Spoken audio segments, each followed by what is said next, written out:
ನೋಡ್ತಾ ಇದ್ವಿ ಯಾವ್ಯಾವ ರೀತಿಯಾಗಿ ಗುದ್ದಾಟ ನಡೀತಾ ಇದೆ ಮುಖ್ಯಮಂತ್ರಿ ಆಯ್ಕೆಯ ವಿಚಾರಕ್ಕೆ ಸಂಬಂಧಪಟ್ಟಂತೆ ಸಿಎಂ ಸಿದ್ದು ಡಿಕೆ ಜಿದ್ದು ಅನ್ನುವ ವಿಚಾರಕ್ಕೆ ಸಂಬಂಧಪಟ್ಟಂತೆ ಚರ್ಚೆಯನ್ನ ಆರಂಭ ಮಾಡ್ತಾ ಇದ್ದೀವಿ. ನಮ್ಮ ಜೊತೆ ಗೆಸ್ಟ್ಗಳು ಕೂಡ ಜಾಯ್ನ್ ಆಗಿದ್ದಾರೆ. ಕಾಂಗ್ರೆಸ್ ಪಕ್ಷದಿಂದ ರಮೇಶ್ ಬಾಬು ಅವರು ಇದ್ದಾರೆ, ಜೆಡಿಎಸ್ ಪಕ್ಷದಿಂದ ದೇವರಾಜ್ ಅವರು ಇದ್ದಾರೆ, ಬಿಜೆಪಿ ಪಕ್ಷದಿಂದ ಮೋಹನ್ ವಿಶ್ವ ಅವರು, ಹಾಗೆ ಪ್ರೊಫೆಸರ್ ಚಂಬಿ ಪುರಾಣಿಕ್ ಅವರು ರಾಜಕೀಯ ವಿಶ್ಲೇಷಕರು. 4 ಜನಕ್ಕೂ ಕೂಡ ಕಾರ್ಯಕ್ರಮಕ್ಕೆ ಸ್ವಾಗತ. ರಮೇಶ್ ಬಾಬು ಅವರಿಂದ ಆರಂಭ ಮಾಡ್ತೀನಿ. ಸರ್, ಈಗ ನಡೀತಾ ಇರುವಂತ ಸಿಎಂ ಸ್ಥಾನಕ್ಕೆ ಇಷ್ಟೆಲ್ಲ ಅಗ್ಗಜಗ್ಗಾಟ ನಡೀತಾ ಇದೆಯಲ್ಲ, ಯಾವ ರೀತಿಯಾದಂಥ ಸವಾಲಾಗ್ಬಿಟ್ಟಿದೆ ಕಾಂಗ್ರೆಸ್ಗೆ ಅಂತ? ಕಾಂಗ್ರೆಸ್ಗೂ ಸವಾಲಿಲ್ಲ, ರಾಜ್ಯಕ್ಕೂ ಸವಾಲಿಲ್ಲ, ಮತ್ತು ಸಿ ಎಂ ಸ್ಥಾನಕ್ಕೂ ಸವಾಲಿಲ್ಲ. ಸ್ವಾಭಾವಿಕವಾಗಿ ಶ್ರಮ ಆಗದಂಥವ್ರು ಪ್ರತಿಫಲ ಅಪೇಕ್ಷೆ ಪಡೋಂಥದ್ದು ಸ್ವಾಭಾವಿಕ. ಮೇಲ್ನೋಟಕ್ಕೆ ಸಿದ್ದರಾಮಯ್ಯನವ್ರದ್ದು ಡಿ ಕೆ ಶಿವಕುಮಾರ್ ಅವ್ರದ್ದು ಅಗ್ಗಜಗ್ಗಾಟ ನಡೀತಾ ಇದೆ ಅಂತ ಕಾಣಿಸ್ತಾ ಇದೆ. ಆ ಥರದ ಪರಿಸ್ಥಿತಿ ಏನಿಲ್ಲ. ಕಾಂಗ್ರೆಸ್ ಪಕ್ಷದಲ್ಲಿ ಒಂದು ಪದ್ಧತಿ ಇದೆ. ಸ್ವಾಭಾವಿಕವಾಗಿ ಚುನಾವಣೆ ಆದ ನಂತರ ಶಾಸಕಾಂಗ ಪಕ್ಷದ ಸಭೆಯನ್ನು ಕರೆದು ಒಪಿನಿಯನ್ ತಗೊಂಡು ಅದಾದಮೇಲೆ AICC ಅಧ್ಯಕ್ಷಗಳು ಕೂತ್ಕೊಂಡು ಆ ರಾಜ್ಯದ ಹಿತದೃಷ್ಟಿಯಿಂದ ನಾಯಕರನ್ನ ಆಯ್ಕೆ ಮಾಡುವಂಥದ್ದು ಪದ್ಧತಿ ಇದೆ. ಹಿಂದೆ ಕೆಲವು ಸಂದರ್ಭಗಳಲ್ಲಿ, ಭಾಳಷ್ಟು ಸಂದರ್ಭಗಳಲ್ಲಿ ಆಗಿರೋವಂಥದ್ದು ನಿಜ. ಹೈಕಮಾಂಡಿಂದ ಯಾವುದೋ ಒಂದು ಚೀಟಿ ಕಳಿಸಿ ಯಾರನ್ನೋ ಮಾಡುವಂಥದ್ದು ನಡೆದಿರೋಂಥದ್ದು ನಿಜ. ಆದರೆ ಇತ್ತೀಚೆಗೆ ಆ ಪರಿಸ್ಥಿತಿ ಬದಲಾವಣೆ ಆಗಿದೆ. ಸನ್ಮಾನ್ಯ ರಾಹುಲ್ ಗಾಂಧಿರವರು ಕಾಂಗ್ರೆಸ್ ಪಕ್ಷದ ಯೂತ್ ಅಧ್ಯಕ್ಷರ ಚುನಾವಣೆಯನ್ನು ಡೆಮಾಕ್ರೆಟಿಕ್ ಪ್ರಜಾಸತ್ತಾತ್ಮಕವಾದಂಥ ರೀತಿಯಲ್ಲಿ ನಡೆಸಿದ ನಂತರ ಕಾಂಗ್ರೆಸ್ ಪಕ್ಷದಲ್ಲಿ ಹಲವಾರು ರಾಜ್ಯಗಳಲ್ಲಿ ಶಾಸಕರ ಅಭಿಪ್ರಾಯವನ್ನು ತಗೊಂಡು ಮಾಡುವಂಥ ಪರಿಸ್ಥಿತಿ ನಿರ್ಮಾಣ ಆಗಿದೆ. ಇವತ್ತು ರಾಜಸ್ಥಾನ ಇರ್ಬೋದು, ಹಿಮಾಚಲ ಪ್ರದೇಶ ಇರ್ಬೋದು, ಈ ಥರದ ಪ್ರಯೋಗಗಳು, ಈ ಥರದ ಇದನ್ನು ವ್ಯವಸ್ಥೆಯನ್ನು ಮಾಡಿದ್ದಾರೆ. ಸ್ವಾಭಾವಿಕವಾಗಿ PCC ಅಧ್ಯಕ್ಷರು ಮತ್ತು CLP ನಾಯಕರು, ಅಂದರೆ ವಿರೋಧ ಪಕ್ಷದ ನಾಯಕರು ಯಾರಿರ್ತಾರೆ, ಇಬ್ಬರು ಸಹ ಕ್ಲೈಮ್ ಮಾಡೋವಂಥದ್ದು ಎಲ್ಲ ರಾಜ್ಯಗಳಲ್ಲಿ ಸ್ವಾಭಾವಿಕವಾಗಿ ಇರುತ್ತೆ. ಅದು ವಾಸ್ತವಿಕ ಹಿನ್ನೆಲೆಯಲ್ಲಿರುತ್ತೆ.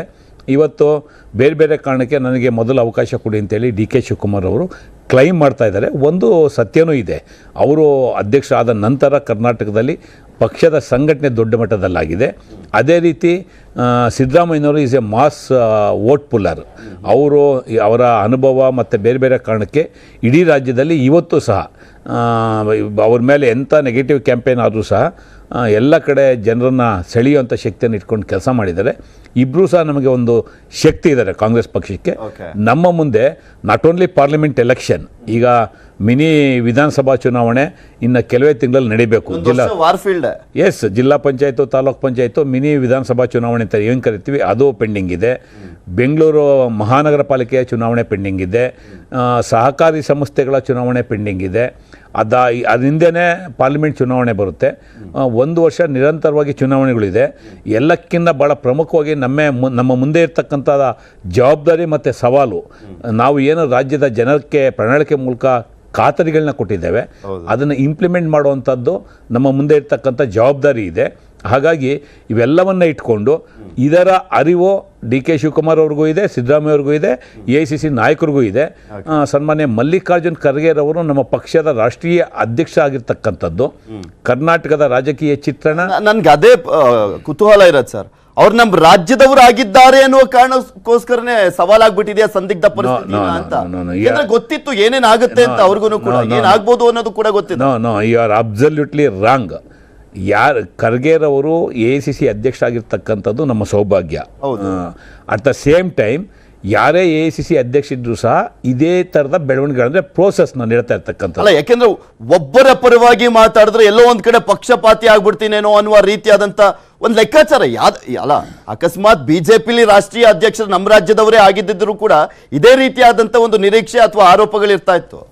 ಖರ್ಗೆರವ್ರನ್ನ ಒಂದು ವೈಯಕ್ತಿಕ ನೆಲೆಗಟ್ಟಿನಲ್ಲಿ ಪಕ್ಕಕ್ಕೆ ಇಟ್ಬಿಡಿ.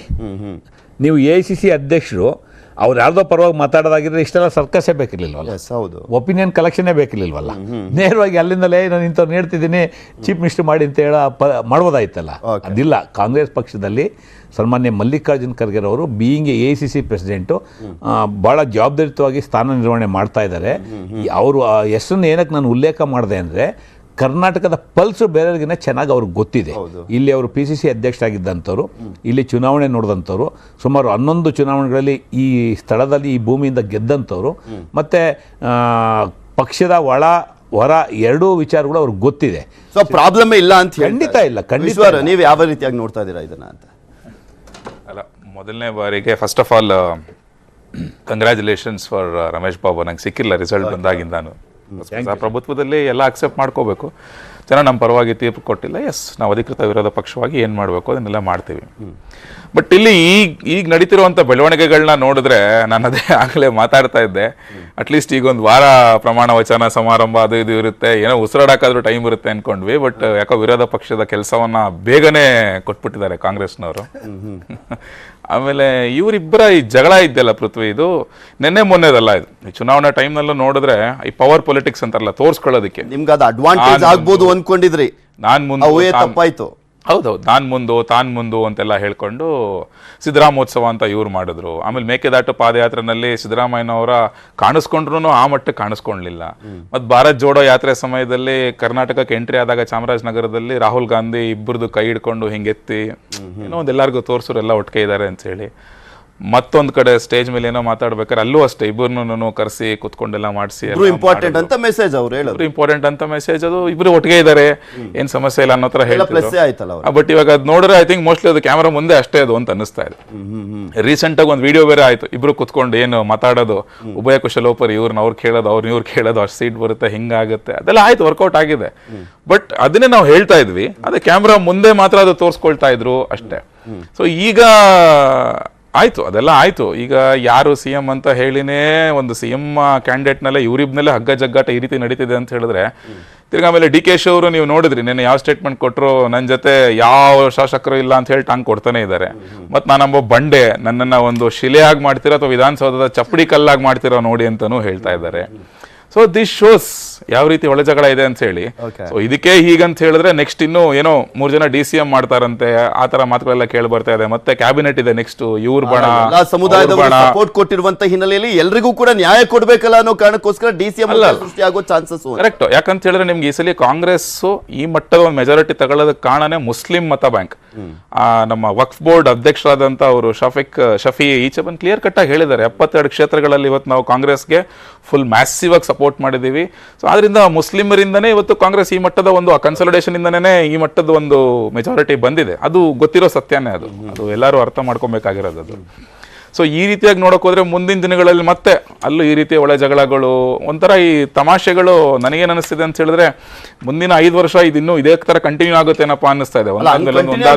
ಅಡ್ವಾಂಟೇಜ್ ಆಗ್ಬಿಡುತ್ತೆ, ಯಾಕೆಂದ್ರೆ ಅವರು ಎಲೆಕ್ಷನ್ ಅನ್ನ ತುಂಬಾ ನೀಟಾಗಿ ಬ್ಯಾಲೆನ್ಸ್ ಮಾಡ್ಕೊಂಡು ಚೆನ್ನಾಗಿ ಸಂಘಟನೆ ಮಾಡ್ಕೊಂಡು ಫೇಸ್ ಮಾಡಿ 135 ಸ್ಥಾನ ಬಂದಿದ್ದು. ದೇವರಾಜ್ ಅವರ ಈ ರೀತಿಯಾದಂಥ ಬೆಳವಣಿಗೆಗಳು ಒಳ್ಳೆದ ಕೆಟ್ಟದ ಕಾಂಗ್ರೆಸ್ ಪಕ್ಷ? ಅಲ್ಲ, ಖಂಡಿತವಾಗಿಯೂ. ಯಾಕೆ ಅಂತಂದರೆ ಈಗ ಸಂಪೂರ್ಣ ಬಹುಮತವನ್ನು ಅವರು ಇವತ್ತಿನ ದಿವಸ ಎಂಜಾಯ್ ಮಾಡ್ತಿದ್ದಾರೆ. ಅದು ಸಂಪೂರ್ಣ ಅಂದರೆ ಅಬ್ಸಲ್ಯೂಟ್ ಮೆಜಾರಿಟಿ ಅಂತ ನಾವು ಕರಿಬೇಕು.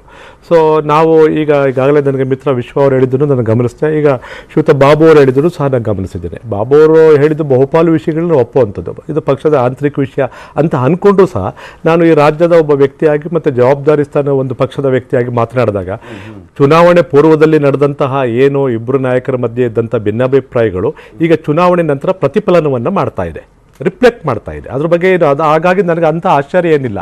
ನಾವು ಮೊದಲು ಸಹ ಗೊತ್ತಿತ್ತು, ಮೊದಲು ಮಾಡ್ತಿರ್ತಕ್ಕಂಥದ್ದೆಲ್ಲ ತೋರ್ಪಡಿಕೆಗೋಸ್ಕರ ಅವರು ಇಬ್ಬರು ಒಟ್ಟಿಗಿದ್ದಾರೆ ಅಂತಕ್ಕಂಥದ್ದನ್ನು ಮಾಡಿದ್ದು. ನಂತರ ಆ ಸಂದರ್ಭದಲ್ಲಿ ಮೊನ್ನೆ ಖರ್ಗೆ ಅವರು ಮಧ್ಯಪ್ರವೇಶ ಮಾಡ್ತಾರೆ. ಇಬ್ಬರು ಮಧ್ಯೆ ಭಿನ್ನಾಭಿಪ್ರಾಯ ಬಹಳಷ್ಟು ದೊಡ್ಡ ಪ್ರಮಾಣದಲ್ಲಿದ್ದಾಗ ಮಧ್ಯಪ್ರವೇಶ ಮಾಡಿದಂಥ ಸನ್ಮಾನ್ಯ ಖರ್ಗೆ ಅವರು ಒಂದು ಮಾತನ್ನು ಹೇಳ್ತಾರೆ, ನೀವು ಯಾರು CM ಮುಖ್ಯಮಂತ್ರಿಗಳಾಗ್ತಾರೋ ಆ ನಂತರ ನೋಡೋಣ, ಮೊದಲು ಅಧಿಕಾರ ಬರೋದ್ರ ಬಗ್ಗೆ ಪ್ರಯತ್ನ ಪಡಿ ಅಂತಕ್ಕಂಥ ಮಾತನ್ನು ಯಾಕೆ ಹೇಳ್ತಾರೆ? ಸೊ ಈಗಲೂ ಸಹ ಅದೇ ಪರಿಸ್ಥಿತಿ ಬಂದಿರತಕ್ಕಂಥದ್ದು ನನಗೇನೋ ನನ್ನ ರಾಜ್ಯದ ಹಿತದೃಷ್ಟಿಯಿಂದ ಒಳ್ಳೆಯದಲ್ಲ. ಆದಷ್ಟು ಬೇಗ ಮುಖ್ಯಮಂತ್ರಿಗಳಾಗಿ ಸರ್ಕಾರ ರಚನೆ ಆಯಿತು ಅಂತಂದರೆ, ಯಾಕಂದರೆ ನಾವು ಇವತ್ತು ಸರ್ಕಾರ ಒಂದು ಈ ಹೊಸದಾಗಿ ಯಾವುದೇ ಸರ್ಕಾರ ಬರಲಿ ಅವ್ರಿಗೆ ಇಂತಿಷ್ಟು ಸಮಯ ಅಂತ ನಾವು ಕೊಡಬೇಕು. ಬಂದ ದಿವಸನೇ ನಾವು ಟೀಕೆ ಮಾಡಲಿಕ್ಕೆ ಆಗಲ್ಲ, ಅವ್ರಿಗೂ ಒಂದು ಸಮಯ ಕೊಡಬೇಕಾಗತ್ತೆ. ಆದರೆ ಸರ್ಕಾರವೇ ರಚನೆ ಆಗೋದ್ರಲ್ಲಿ ವಿಳಂಬ ಆಯಿತು ಅಂತಂದರೆ ಮಾನ್ಯ ಯಡಿಯೂರಪ್ಪನವ್ರಿಗೂ ಇದೇ ಆಯಿತು. ಮಾನ್ಯ ಯಡಿಯೂರಪ್ಪನವ್ರಿಗೆ ಮೊದಲೇ ಹೊಡೆತ ಬಿದ್ದಿದ್ದು ಕ್ಯಾಬಿನೆಟ್ ಎಕ್ಸ್ಪೆನ್ಷನ್ ಮಾಡಲಿಕ್ಕೆ ಅವಕಾಶವೇ ಸಿಕ್ಕಲಿಲ್ಲ 3 ತಿಂಗಳು 4 ತಿಂಗಳ ಮಟ್ಟಿಗೆ. ಬಹುದೊಡ್ಡ ಸಮಸ್ಯೆಯನ್ನು ಎದುರಿಸಿದ್ರು. ಬಹುಶಃ ಆ ಸಮಸ್ಯೆ ಬರಲಿಕ್ಕಿಲ್ಲ, ಕಾಂಗ್ರೆಸ್ನಲ್ಲಿ ತೀರಾ ಒಂದು ಅನುಭವಿ ರಾಜಕಾರಣಿಗಳಿದ್ರೆ ಬಗೆಹರಿಸಬಹುದು. ಅದ್ರ ಬಗ್ಗೆ ನನಗೆ ಸಮಸ್ಯೆ ಇಲ್ಲ. ಆದ್ರೆ ಅಲ್ಲ, ನೀವು ನೋಡಿ, ಅಲ್ಲ ಇನ್ನೊಂದು ಏನು ಸಮಸ್ಯೆ ಅಂತಂದ್ರೆ, ನೀವು ಆಗ್ಲೇ ಒಂದು ಮಾತನ್ನು ಹೇಳಿದ್ರಿ, ಮಾನ್ಯ ಖರ್ಗೆ ಅವರು ನಮ್ಮ ರಾಜ್ಯದಿಂದ ಹೋಗಿರೋದ್ರಿಂದ ಅವರಿಗೆ ಇಬ್ರು ಸಮಾನವಾಗಿ, ಸನ್ಮಾನ್ಯ DK ಅವರು ಇರ್ಬೋದು, ಸನ್ಮಾನ್ಯ ಸಿದ್ದರಾಮಯ್ಯವ್ರು ಇರ್ಬೋದು, ಸಮಾನವಾಗಿ ಇಬ್ರು ಬೇಕಾದಂಥವ್ರು ಆಗಿರೋದ್ರಿಂದ ಇರೋದ್ರಿಂದ ಅವ್ರಿಗೆ ಬಹುಶಃ ಇದು ಒಂದು ಸಂದಿಗ್ಧವನ್ನು ತಂದೊಡ್ಡಿರ್ಬೋದು ಈಗ. ಹೌದಪ್ಪ, ಏನಪ್ಪ ಇದು, ಏನೋ ಒಂದು ಸ್ವಲ್ಪ ಜಾಸ್ತಿ ಮಾತಾಡೋರು ಇವರು ಕಷ್ಟ ಆಗುತ್ತೆ, ಇನ್ನೊಂದು ಸ್ವಲ್ಪ ಮಾಡೋರು ಕಷ್ಟ ಆಗುತ್ತೆ. ಬಹುಶಃ ಇವ್ರು ಬಿಟ್ಟು ಮೂರನೇವ್ರು ಇದ್ದಿದ್ರೆ ಬಹುಶಃ ಬರ್ತಿರ್ಲಿಲ್ವೋ ಏನೋ ಗೊತ್ತಿರಲಿಲ್ಲ.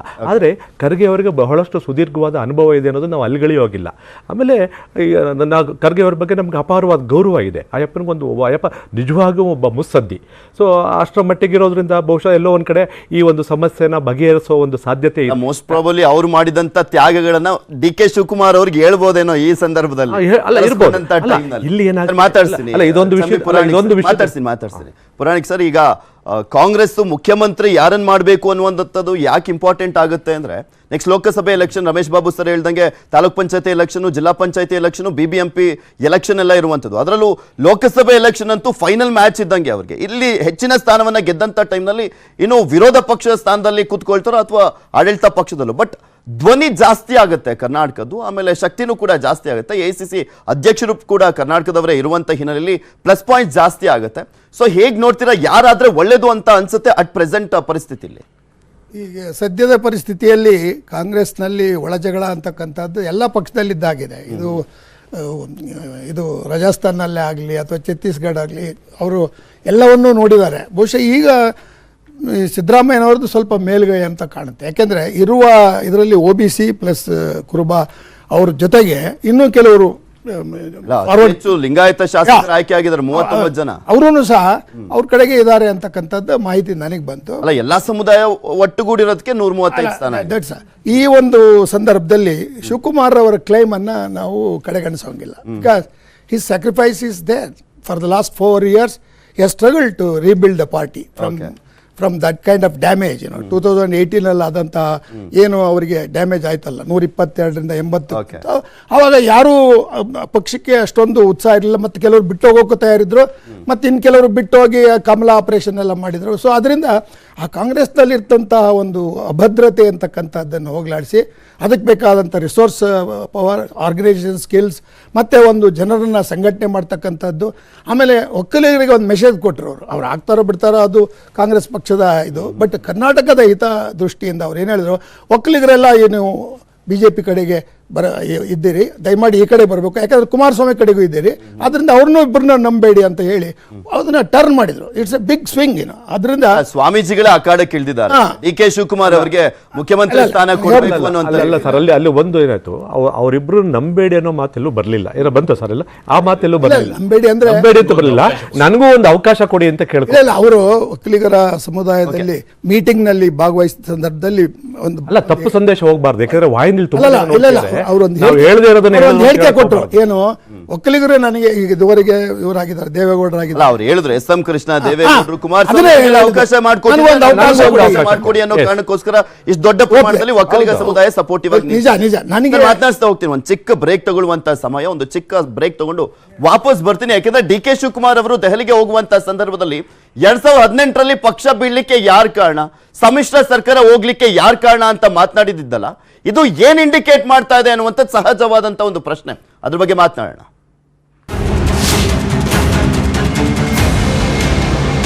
Viewers, India